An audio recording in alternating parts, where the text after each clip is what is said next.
Je m'appelle Mona Varichon, je suis originaire de Paris. Je suis artiste, vidéaste et photographe. J'ai commencé par étudier la sociologie et la musique, ce qui m'a emmenée à Montréal en 2008. C'est là-bas que je me suis intéressée de plus en plus à la photo et à l'art à travers la photo, ce qui m'a amenée à faire des études d'art aux États-Unis, donc à San Francisco, puis la vidéo à Los Angeles en master. Et c'est là que j'ai commencé à m'intéresser aussi à des questions de traduction. Donc aujourd'hui, je suis de retour à Paris depuis 1 an et demi et je travaille en photo, vidéo, traduction énormément. La sociologie joue toujours un grand rôle dans mon travail et aussi la musique que j'intègre de différentes façons dans mes vidéos.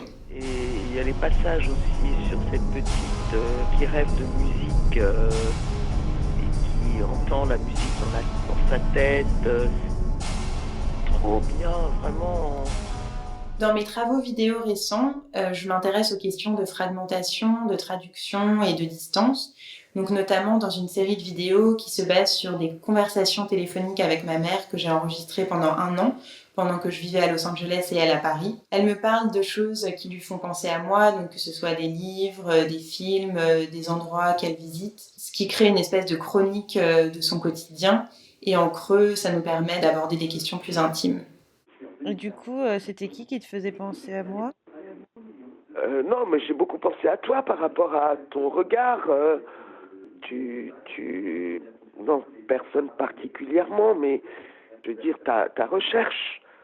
Ce sont des chercheurs comme toi qui ouvrent l'œil sur et le spectacle du monde et la réalité du monde. Donc j'ai choisi de faire ces vidéos majoritairement sans images pour vraiment pouvoir se focaliser sur les questions de distance, de traduction. Et à l'inverse, dans une série plus récente, je me suis ensuite mise à collectionner des stories Instagram, donc qui sont vouées à disparaître au bout de 24 heures, pour parler plus de la chronique, mais à travers une espèce de profusion d'images. Donc j'ai notamment collecté des stories sur les gilets jaunes, sur le combat du comité Justice pour Adama, sur la famille Kardashian, sur l'incendie de Notre-Dame, parmi beaucoup d'autres.